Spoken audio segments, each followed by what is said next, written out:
जानते हैं कि जल एक आवश्यक पदार्थ है जिसके बिना हम नहीं रह सकते। जल हमारे शरीर के लिए उतना ही आवश्यक है जितना ऑक्सीजन, और खाने के बिना व्यक्ति रह भी सकता है लेकिन जल के बिना व्यक्ति नहीं रह सकता। इसलिए जल हमारे शरीर का एक आवश्यक पदार्थ है। जल के बारे में कुछ इम्पोर्टेंट फैक्ट्स जो हम देखेंगे, थोड़ी बहुत जानकारी जल के बारे में होनी चाहिए, बेसिक जानकारी। पहला पॉइंट उसमें है, फर्स्ट पॉइंट है हाइड्रोजन एवं ऑक्सीजन से मिलकर करवाना एक यौगिक तत्व। यौगिक आप पढ़ चुके हैं। तत्व वे पदार्थ होते हैं जो सबसे सरलतम, सबसे शुद्ध पदार्थ को तत्व कहा जाता है। दूसरा या दूसरे अधिक पदार्थ आपस में संयोग करके निश्चित मात्रा में संयोग करके जो बनाते हैं उसको कहा जाता है यौगिक। और यौगिक के कण को हम अणु कहते हैं। तो एक यौगिक है जो किन चीजों से बना है? हाइड्रोजन एवं ऑक्सीजन से।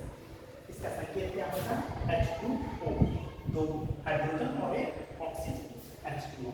दूसरा जल हाइड्रोजन एवं ऑक्सीजन के भार का अनुपात कितना होता है? 2:16 या 1:8। अब कैसे? तो हाइड्रोजन का द्रव्यमान 1 होता है, ऑक्सीजन का द्रव्यमान 16 होता है। इसमें 2 हाइड्रोजन मौजूद है, इसलिए इसमें हुआ 2:16। घटा के निकालेंगे हमारे पास आ जाएगा 1:8। और pH का मान 7 होता है। आपको पता होगा pH स्केल पर अम्लीयता की पहचान की जाती है। अम्लीयता की शक्ति मतलब अम्लीयता या क्षारीयता की पहचान करने के लिए जो स्केल होता है उसको pH स्केल कहा जाता है। तो pH स्केल पर इसका मान 7 होता है। 7 से कम पदार्थ को हम अम्लीय कहते हैं, और 7 से ज़्यादा जिसके पदार्थ होते हैं उसका वैल्यू आता है उसको हम कहते हैं क्षारीय। तो 7 है, 7 प्रकृति इसकी क्या होगी? उदासीन। ना ये अम्लीय प्रकृति का माना जाता है और ना ही ये क्षारीय प्रकृति है। इसका अधिकतम घनत्व क्या है? घनत्व किसको कहते हैं? किसी पदार्थ के इकाई आयतन में जो पदार्थ की मात्रा होती है उसे घनत्व कहा जाता है। तो इसका अधिकतम घनत्व एवं न्यूनतम आयतन, क्योंकि घनत्व का फॉर्मूला आप जानते हैं, घनत्व को डेंसिटी जो इक्वल टू द्रव्यमान बटा आयतन। तो द्रव्यमान बटा आयतन, ये घनत्व के लिए फॉर्मूला है। इससे पता चलता है घनत्व डेंसिटी जो होती है, डेंसिटी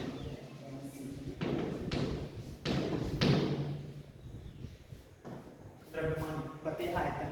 तो यदि आयतन बढ़ेगा तो द्रव्यमान क्या होगा? डेंसिटी क्या होगी? घटेगी। यदि आयतन बढ़ेगा तो डेंसिटी क्या होगी? घटेगी। तो अधिकतम इसका घनत्व, जब अधिकतम घनत्व होगा तो आयतन न्यूनतम होगा। आयतन न्यूनतम कितने? 4 डिग्री सेल्सियस है। 4 डिग्री सेल्सियस तक इसकी डेंसिटी सबसे ज़्यादा होता है, घनापन ज़्यादा होता है। ज़्यादा मॉलिक्यूल्स पास होते हैं जिसके कण जो होते हैं ज़्यादा पास होते हैं। और इसका आयतन जो होता है वो न्यूनतम होता है। न्यूनतम मतलब होता है कम ही जगह में ये जो है एडजस्ट कर लेता है। उसके बाद अधिकतम आयतन एवं न्यूनतम घनत्व। अभी हमने बताया कि दोनों एक दूसरे का जो है इनवर्सली प्रोपोर्शनल है ना, व्युत्क्रमानुपाती है। तो यदि हम अधिक आयतन बढ़ाएंगे तो घनत्व क्या होगा? घटेगा। तो अधिकतम आयतन एवं न्यूनतम घनत्व इसका कितने? 0 डिग्री सेल्सियस होगा। क्योंकि 0 डिग्री सेल्सियस पर ये बर्फ बन जाता है। बर्फ में पास ये क्या करता है? ज़्यादा जगह घेरता है, लेकिन इसके कण क्या हो जाते हैं? दूर दूर हो जाते हैं। तो डेंसिटी क्या होगी? घट जाएगा। तो घनत्व न्यूनतम हो जाएगा 0 डिग्री सेल्सियस। तो क्या होगा? 100 डिग्री सेल्सियस तापमान इसको बॉइलिंग पॉइंट कहते हैं। वातावरण जिस पर कोई पदार्थ जो है उबलना प्रारंभ करता है और वाष्पित होना शुरू हो जाता है उसको कहते हैं क्वथनांक, है ना। या ये बोल सकते हैं कि एक वायुमंडलीय दाब के बराबर होता है, अर्थात 760 mm ऑफ Hg के बराबर हो जाता है। जब ये हो जाता है तब उसको बॉइल करने लगता है। तो इसका बॉइलिंग पॉइंट जो बोलेंगे क्वथनांक जो बोलेंगे 300 डिग्री सेल्सियस या 212 फ़ारेनहाइट या 373 केल्विन। उसके बाद क्या? हिमांक मतलब होता है जिससे वाटर का सॉलिडिफिकेशन हो जाता है। वाटर जो है सॉलिड फॉर्म में आ जाता है, लिक्विड स्टेट से अपने सॉलिड स्टेट में चला जाता है। तो ये कब होता है कि ये 0 डिग्री सेल्सियस पर, या इसी को बोला जाता है 72 फ़ारेनहाइट या 273 केल्विन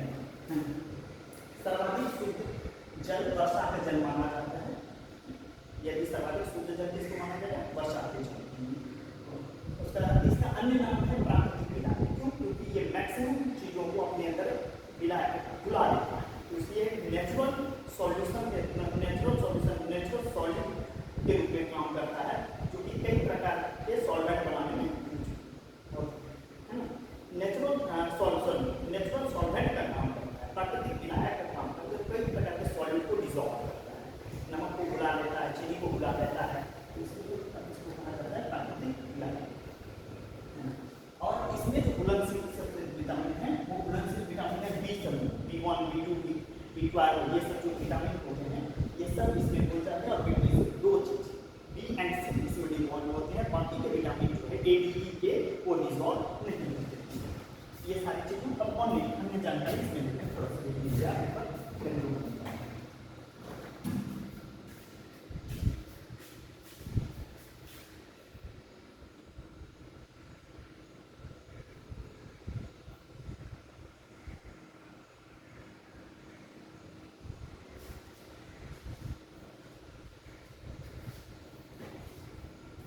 जल के प्रकार, दो प्रकार के जल में, एक मृदु जल कहलाएगा, दूसरा क्या कहलाएगा कठोर जल। ऐसा जल जो साबुन के साथ आसानी से झाग देता है ना, तो इसको कहा जाता है मृदु जल। इसका मतलब इसको सॉफ्ट वाटर भी कहा जाता है, मुलायम की बात नहीं है, ये वो वाटर है जो आसानी से झाग देता है। कई बार हम देखते हैं कि कुएं का पानी कुछ जगह ऐसा निकलता है या चापाकल का पानी, जिसमें हम नहाते वक्त जो है हम जो पानी का यूज करते हैं तो उससे फैन ही नहीं आता है, झाग ही नहीं आता है। तो ऐसे वाटर को कहा जाता है कठोर जल। नॉट इसको हार्ड वाटर कहा जाता है, लेकिन कठोर मतलब ये नहीं कि ये कड़ा जल है, ये साबुन के साथ झाग नहीं दे पा रहा है, सफाई नहीं कर पा रहा है। तो जब सफाई नहीं कर पा रहा है तब हम इसको कठोर जल कहेंगे या हार्ड वाटर के रूप में बोलेंगे। ऐसा जल जो साबुन के साथ कठिनाई से झाग देता है उसको कहेंगे कठोर जल, और जो आसानी से जलता है उसको कहेंगे मृदु जल। अब कठोरता का कारण क्या है? जल में घुले कैल्शियम और मैग्नीशियम के बाइकार्बोनेट, जैसे sodium bicarbonate, magnesium bicarbonate, aluminium bicarbonate, है ना, कैल्शियम उसी तरह होता है कैल्शियम बाइकार्बोनेट और magnesium carbonate, fluoride, magnesium chloride, calcium chloride, sulphate, magnesium sulphate, calcium nitrate, magnesium nitrate, calcium nitrate, ये सब इसके लवण, ये अगर उसमें पहले से विद्यमान है तो पानी में ये क्या करते हैं, इनके साथ कंबाइन कर जाते हैं और इसके कारण ये सफाई नहीं कर पाते हैं, मैल नहीं निकाल पाते हैं, है ना, तो इनको हार्ड वाटर कहा